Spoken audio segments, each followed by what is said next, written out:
بسم اللہ الرحمن الرحیم الحمد للہ رب العالمین والصلاة والسلام علی رسولہ الکریم اللہم صلی علی سیدنا و مولانا محمد وبارک وسلم صلاۃ و سلام علیک یا رسول اللہ صلی اللہ علیہ وسلم۔ طلبہ کرام، آئیے اب کل جیسا کہ ہم نے کہا تھا کہ منطق کا سبق آگے اور بڑھائیں گے، تو اب وہ آگے ہم بڑھا رہے ہیں۔ آج ابتدائی باتیں پڑھیں گے علم منطق کے حوالے سے۔ تو آئیے سب سے پہلے علم منطق کی تعریف بیان کرتے ہیں۔ یاد رکھو، منطق کے دو معنی آتے ہیں، ایک لغوی اور ایک اصطلاحی۔ ایک معنی لغوی آتا ہے اور ایک اصطلاحی معنی آتا ہے۔ یاد رکھو، لغوی معنی اسے کہتے ہیں جو لغت میں پایا جاتا ہے، اور اصطلاحی معنی اسے کہتے ہیں جو اصطلاح میں پایا جاتا ہے۔ لغت میں پایا جاتا ہے، مثلا جیسے کہ لغت میں پایا گیا اسم، تو اسم کا معنی آتا ہے بلند ہونے کے، اور اصطلاح میں پایا جاتا ہے تو اصطلاح میں پانے کا مطلب کہ اس کو ہم بنا لیں۔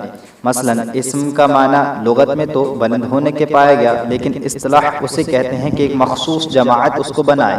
جیسے کہ مثال کے طور پر اس کو نحویوں نے اسم اس چیز کو قرار دیا ہے کہ جو تینوں زمانوں میں سے کسی ایک سے ملا ہوا نہ ہو اور اپنے معنی پر خود دلالت کرتا ہو، تو لغوی معنی ہوتا ہے اور ایک اصطلاحی معنی ہوتا ہے۔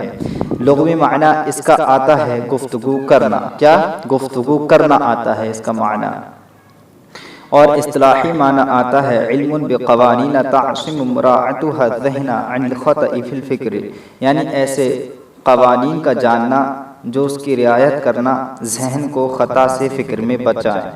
یعنی اگر کسی چیز کو ہم جان لیں، اگر ہم اس علم منطق کو جانیں گے تو جو خطا ہوگی اس سے فکر میں غور و فکر کرنے میں خطا سے بچیں گے۔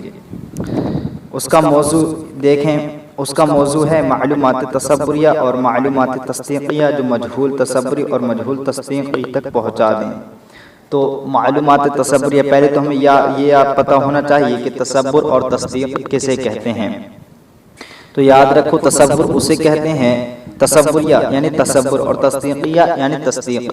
تو تصور اسے کہتے ہیں جس سے پوری بات معلوم نہ ہو، جس سے پوری بات معلوم نہ ہو۔ جیسے میں کہتا ہوں زید، تو زید میں نے آپ کو کہا لیکن آپ کو پوری بات معلوم نہیں ہوگی۔ آپ کہیں گے بھائی زید کو کیا ہوا، زید کہاں ہے، آپ کیا کہنا چاہ رہے ہیں، پوری بات تو کریں۔ یہاں پر پوری بات معلوم نہ ہوئی، اس لیے تصور ہے۔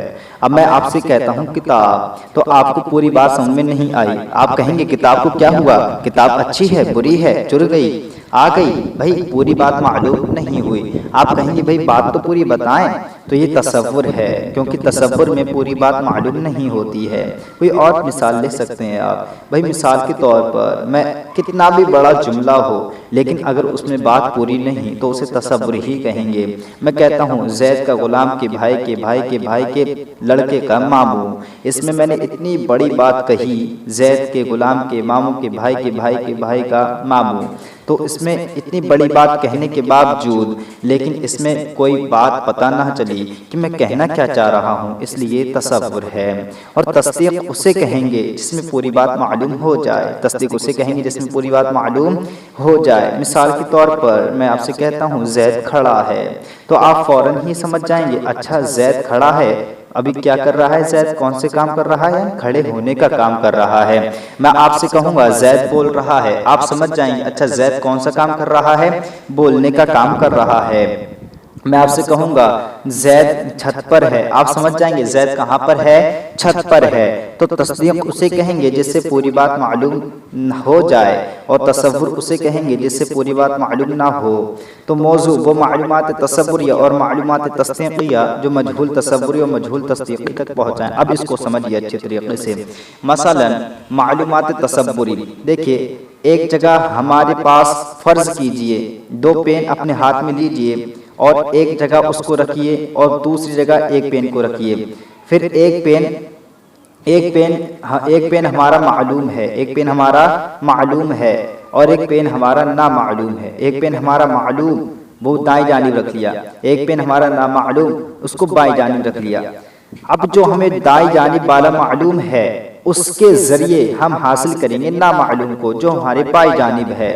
مثلا مثال کے طور پر بھائی دیکھیے میرے پاس آپ پوچھنے ہیں بھائی ہاتھی کسے کہتے ہیں، میں آپ کو بتاتا ہوں ہاتھی وہ ہوتا ہے جس کے بڑے بڑے کان ہوتے ہیں، تو آپ کو پتا ہے کہ بڑے بڑے کان کسے کہتے ہیں، آپ کو یہ بھی پتا ہے، میں آپ سے کہتا ہوں بڑا جسم ہوتا ہے، آپ کو یہ بھی پتا ہے بڑا جسم کسے کہتے ہیں، میں آپ سے کہتا ہوں اس کے بڑے بڑے دو دانت ہوتے ہیں، آپ فوراً سمجھ جاتے ہیں، میں آپ سے کہتا ہوں وہ اس کی ایک سونڈ ہوتی ہے بہت بڑی، آپ فوراً سمجھ جاتے ہیں اچھا اس کی بات ہو رہی ہے، آپ کہتے ہیں اچھا تو وہ سمجھ جاتے ہیں، بالکل فوراً آپ سمجھ گئے اچھا اسے کہتے ہیں ہاتھی، تو آپ بڑے بڑے کانوں کو بھی سمجھتے ہیں، بڑے بڑے ہاتھوں کو بھی، بڑے بڑے دانتوں کو بھی، سونڈ کو بھی، بڑا بڑا جسم جو ہوتا ہے اس کو بھی، ان سب چیزوں کو جاننے کے بعد اب میں کہتا ہوں ہاتھی اسے کہتے ہیں، آپ فوراً سمجھ گئے اچھا ہاتھی اسے کہتے ہیں، اب سمجھ میں آیا۔ تو یہ دیکھیے آپ کو ہاتھی نامعلوم تھا اور یہ بڑا جسم ہونا اور ہاتھی کے سونڈ ہونا، ہاتھی کے دو دانت ہونے، یہ سب معلوم تھے،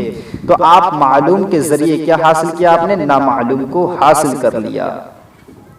ایسے ہی اور جیسے تصدیق ہے، معلوم تصدیق معلوم، مثلا آپ کو کچھ چیزیں آپ کو میں کہتا ہوں زید کا گھر، طور پر پہلے آپ یہ سمجھیے تصدیق کہتے کسے ہیں، تصدیق اسے کہتے ہیں جس سے پوری بات معلوم ہو جائے۔ اب یہاں پر یہ ایک تصدیق ہے میرے پاس معلوم اور دوسری تصدیق اسی طرح جیسے تصور میں کیا تھا ویسے یہاں پر کرنا ہے، ایک تصور ہے میرے پاس معلوم اور ایک تصور ہے میرے پاس نامعلوم۔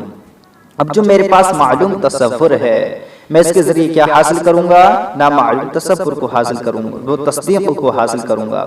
ایک میرے پاس تصدیق معلوم ہے، اس کے ذریعے میں کس چیز کو حاصل کروں گا، نامعلوم تصدیق کو حاصل کروں گا۔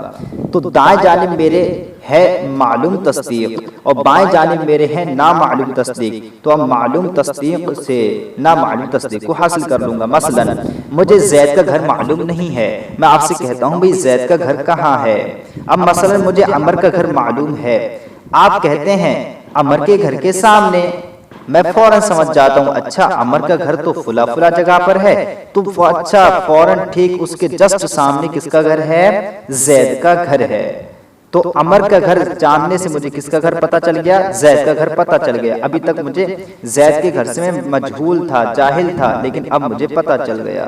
تو یہ دیکھیے میں نے معلوم تصور سے معلوم تصدیق ملائی اور معلوم تصدیق کے ذریعے کس کو حاصل کر لیا میں نے، نہ معلوم تصدیق کو حاصل کر لیا بھائی۔ تو یہ دیکھیے یہی موضوع ہوتا ہے، یعنی معلومات تصوریہ اور معلومات تصدیقیہ جو مجہول تصور اور مجہول تصدیق تک پہنچائیں انہیں کہتے ہیں موضوع۔